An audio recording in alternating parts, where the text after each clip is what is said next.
Trần Pi Tứ Tứ Sẽ Lại.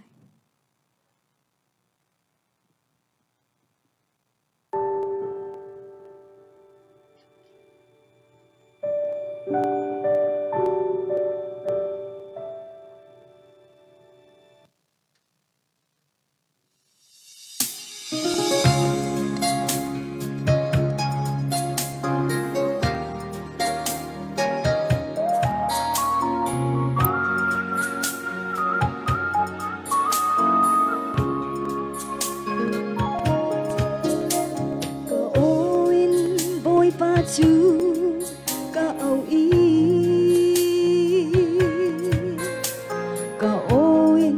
bôi ba về ngày na cả hư to amaya cả har na chú cả chín y amaya cả bôi na cả thầy tên Anini kahalna arak ngay ton i kalung dong na chu ken he min chan pi tu tu sung sa si cha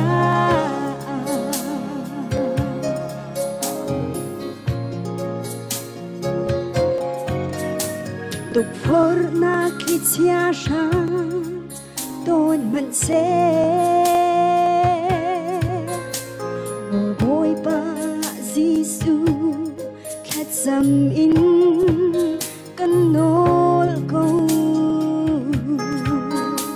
nằm du cất ra him na du na si căn luôn na đi lạc na si câu Anini kahalna arak ngay ton i kalung dong na chu ken he min chan pi tun tu sung sa si cha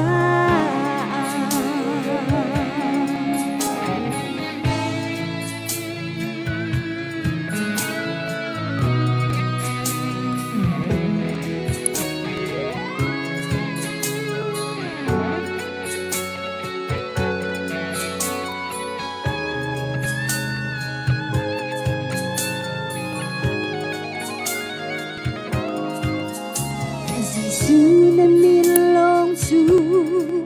thăng chặt in cả luôn thông in cả chua tên than sam câu har nak dây dòng tông to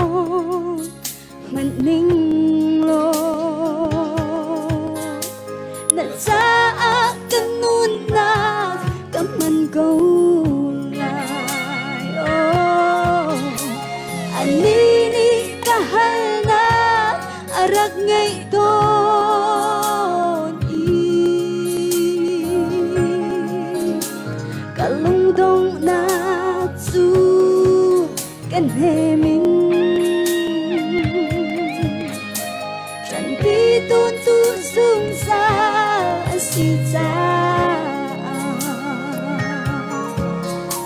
Trần Pi Tu Giêsu Christ cả ngày dần hu chỉ đinh cả ngày đi lâu